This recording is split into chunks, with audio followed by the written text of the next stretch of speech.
أعوذ بالله من الشيطان الرجيم بسم الله الرحمن الرحيم قال رب اشرح لي صدري ويسر لي أمري واحلل عقدة من لساني يفقهوا قولي صدق الله العظيم. Ladies and gentlemen, dear viewers, Assalamu alaikum wa rahmatullahi wa barakatuh. Thank you very much for sending me your questions, your comments, for engaging with me. I welcome even your criticisms, and in this video I would like to respond to some questions that I have received from people who have subscribed to my channel.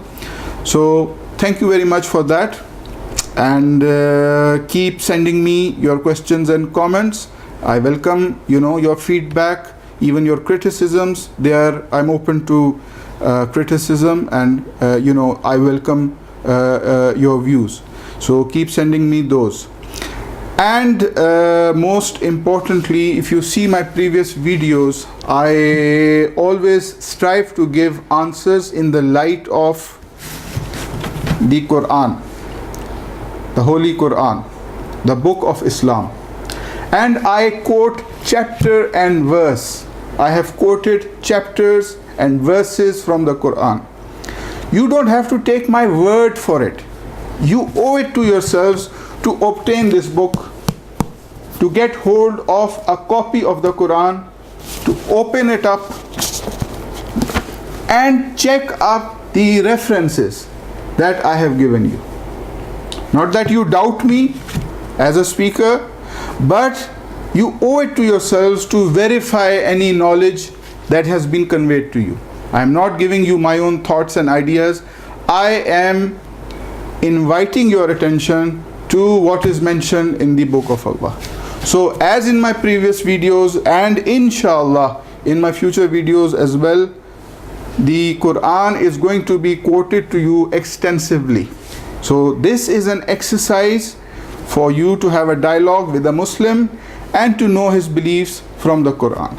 So get hold of a Quran, obtain a copy if you haven't got one.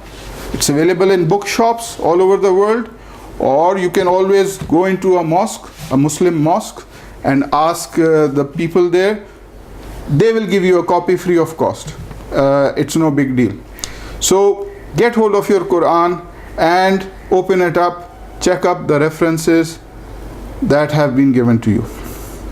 Coming to today's question, the question that I have received first of all is from Sister Nimra Asim. She asks whether it is allowed in Islam for a woman, for a Muslim woman, to marry a non-Muslim man. Is it permissible, is it lawful for a Muslim woman to marry a non-Muslim man? And she says, if he is a believer like a true Christian or Jew. The question is it permissible for a Muslim woman to marry a non-Muslim man, even though he is a good Christian or a good Jew? Sister, in answer to this question, I would like to quote to you two verses from the Quran. I'd like you to get hold of your Quran. Have you got a Quran with you? Have you got a Quran at home with translation? Please get hold of that Quran, and I'm going to refer to you to two Quranic ayat. I'd like you to open these ayat and check them up yourself. The first ayah that I would like to give to you in response to your question is in Surah Al-Baqarah, chapter number 2, ayah number 221, in which Allah says, أعوذ بالله من الشيطان الرجيم بسم الله الرحمن الرحيم ولا تنكحوا المشركات حتى يؤمن.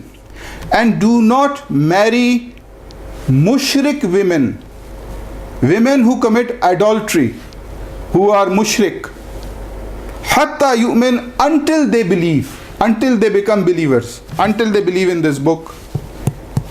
It is not permissible for a Muslim man to marry a mushrik woman until she believes. It is not permissible. Allah says, Wal a'matum mu'minatun khayrun min mushrikatin.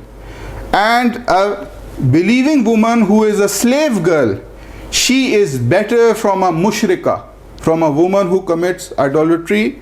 Walau ajabatkum, even though that woman amazes you, you are amazed by her beauty. Even then, it is not permissible for a Muslim man to marry a mushrik woman, even if he is, dazzled by her looks and her beauty or whatever. It is not permissible. A woman who is a slave girl, who is of a low status in society, she is better if she is a believer than a mushrika, Allah says. Now, the answer to your specific query, whether a Muslim woman can marry a non-believer, a non-Muslim. Allah says, وَلَا تُنْكِهُ الْمُشْرِكِينَ حَتَّى يُؤْمِنُوا. And do not give in marriage your women to mushrikeen, to mushrik men. Do not give in marriage your women. Muslim women are not allowed to be married to mushrik men, men who commit shirk. Hatta yu'minu, until they believe. Very clearly, the answer to your question is, it is not permissible for a Muslim woman to marry a non-Muslim. Unless he becomes a believer, he embraces Islam. Wal abdu mu'minun khayrun min mushrikin. And a believing slave is better from a mushrik man, from an idolatrous man. He is better. A slave is better. Walau ajabakum. Even if that mushrik man, he amazes you. You are startled by his looks or his personality. He is a handsome man. He's a handsome hunk or whatever. Even though Allah says, if he amazes you, even if he amazes you, it is not permissible for you as a Muslim woman to marry that non-Muslim man. And Allah gives the reason. He gives the reason in this ayah. Listen very carefully to this ayah. Ulaika yad'una ila nar. These mushrik men, mushrik women, what do? They are living their life of shirk. Their lifestyle is a lifestyle of shirk. Ulaika yad'una ila nar. They are inviting you to the fire, to an-nar, to Jahannam. You want to get married to a man or a woman who is inviting you to the fire of hell. Allah says, Wallahu yadu ila al-jannati wal maghfirati bi-izni. Allah invites to al-jannah, to the garden of paradise, and to his forgiveness with his permission. وَيُبَيِّنُ آيَاتِهِ لِلنَّاسِ لَعَلَّهُمْ يَتَذَكَّرُونَ. And he clarifies his ayat, his signs to people that they may take remembrance. So sister, Surah Al-Baqarah, chapter number 2, ayah number 221. Get hold of your Quran, check this ayah. Allah says, do not marry mushrik men until they believe. Allah says, do not give your girls in marriage to mushrik men. Allah says, do not marry mushrik women. So marriage with mushrikeen, with non-Muslims, is not allowed. It is not permissible for a believing woman, for a Muslim who believes in the Quran, who believes in Allah and His Messenger, to marry a woman who is a mushrika, or to marry a man who is a mushrik. It is not allowed. The second piece of evidence is in Surah Al-Mumtahinna, chapter number 60, ayah number 10, in which believers are commanded. Allah says, Ya ayyuhallazina amanu, O you who believe, Iza ja'akumul mu'minatu muhajiratin. When believing women come to you as emigrants, doing hijrah, they have come to you. Famtahinuhun, then test them, examine them. Allahu a'lamu bi imanihinna. Allah knows full best of their iman, He knows their belief. فَإِنْ عَلِمْتُمُهُنَّ مُؤْمِنَاتٍ. If you know that these are believing women, فَلَا تَرْجِعُهُنَّ إِلَى الْكُفَّارِ. Do not let them return to the kuffar, to the rejectors, to those who have rejected Islam. Why? Allah says, La hunna hillul lahum. these women are not halal, they are not lawful as wives for those kuffar men. Very clearly, la hunna hillul lahum. These women are not halal for non-believing men, for non-Muslim men. It is not lawful for a Muslim woman, for a believer, to have ties of marriage with a man who is a kafir, who is a disbeliever, who is a non-Muslim. La hunna hillul lahum wa la hum yahilluna lahun. These women are not halal, they are not lawful for those men, and those men are not lawful for these women. The answer is clear. I don't need to add commentary. Allah says women who are Muslims, who are believers, they are not lawful in marriage for non-Muslim men, and non-Muslim men are not lawful in marriage for Muslim women. It is written in black and white. وَآتُهُمْ مَا أَنْفَقُوا. Give to those men what they have spent on these women. وَلَا جُنَاحَ عَلَيْكُمْ أَن تَنْكِحُوهُنَّ. There is no blame on you if you marry these women. The believers can marry them, you know. Is آتَيْتُمُوهُنَّ أُجُورُهُنَّ. If you have given to them their wages. وَلَا تُمْسِكُوا بِئْسَمِ الْكَوَافِرِ. But hold not to the ties of kafir women.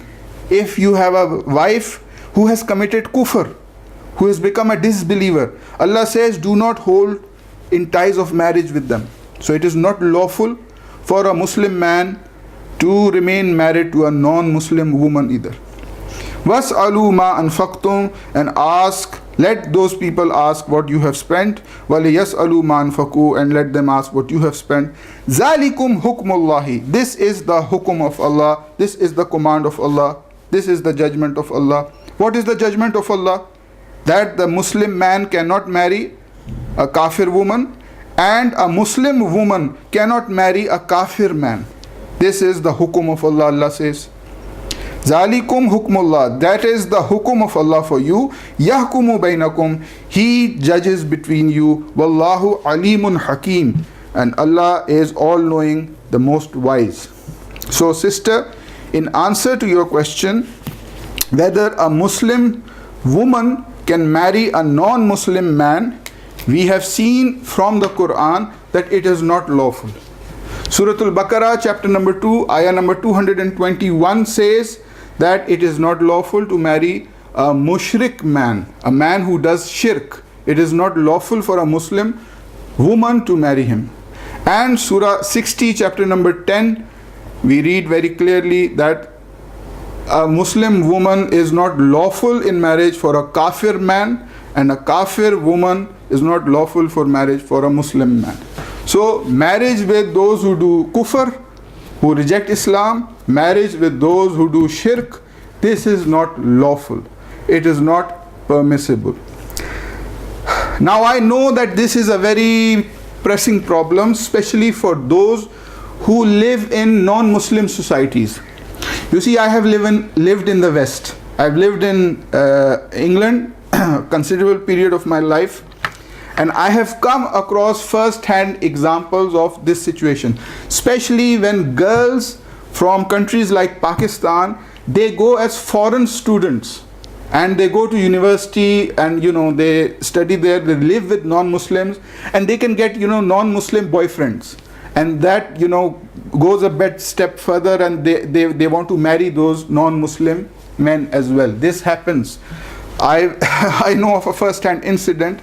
I was living in Oxford in those days, in a city of Oxford, and there was a mosque there, a masjid. After Isha, I used to go and have a chat with the Imam. The Imam was a friend of mine.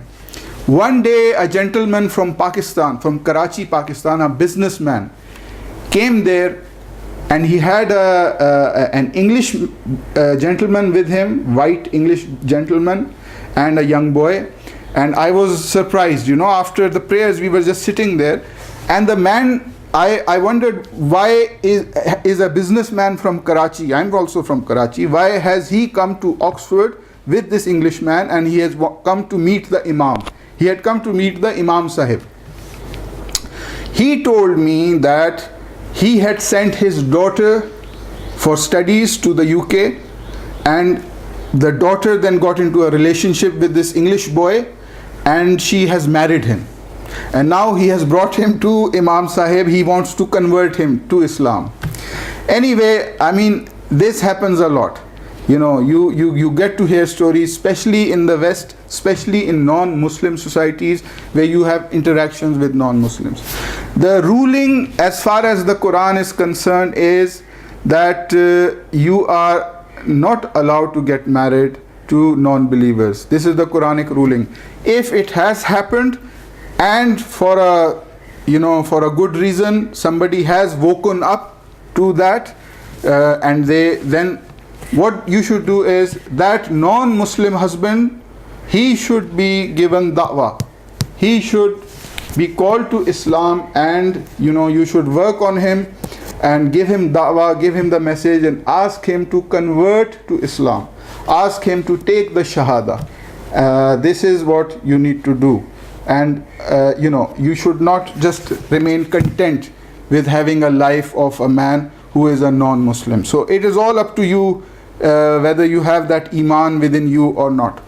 So as far as this question is concerned, the Quran is very clear, the ruling is very clear. Muslim women are not allowed by Islam, by the Quran, to remain married with non-Muslim men. So this, I hope, answers your question. Please obtain a copy of the Quran. Check up these ayat, Surah Al-Baqarah chapter 2, ayah 221, Surah Al-Mumtahinna chapter number 60, ayah number 10. And if you have any other questions, please do send them to me. Feel free to discuss, to comment, to debate, to criticize even. My lines are open.